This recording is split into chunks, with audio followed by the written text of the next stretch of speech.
శుక్లాంబరధరం విష్ణుం శశివర్ణం చతుర్భుజం ప్రసన్నవదనం ధ్యాయేత్ సర్వవిఘ్నోపశాంతయే అగజానన పద్మార్కం గజాననం అహర్నిశం అనేకదం తం భక్తానాం ఏకదంతం ఉపాస్మహే సిద్ధన్నాయ ప్రసన్నాయ సృత్యాకాశవిహారిణే అద్వైతామృతవర్షాయ శంకరాయ నమో నమః.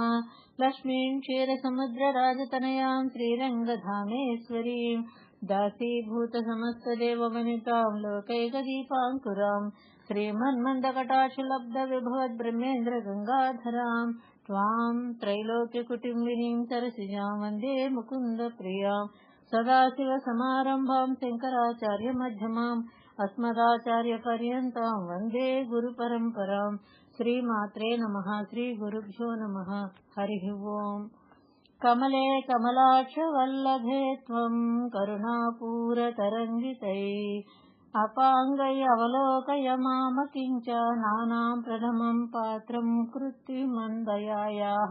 అంటే పద్మపత్రముల వంటి నేత్రములు గల ఓ విష్ణుపత్ని అయినా ఓ కమలాంబిక, నా మనవిని ఆలకించవమ్మా. నేనా దరిద్రుల్లో అగ్రేసురుణ్ణి. అంటే అంత గర్భదరిద్రం అనుభవిస్తున్నాను, దరిద్రంతో బాధపడుతున్నాను. నీ కృపకు నాకు సమృద్ధిగా నీ కృపను ప్రసాదించవమ్మా. నీ దయతో నీ కడగంటి చూపులతో నన్ను ధన్యుణ్ణి గావించు తల్లి, నాపై కరుణ చూపించమ్మా అని వేడుకుంటున్నారు.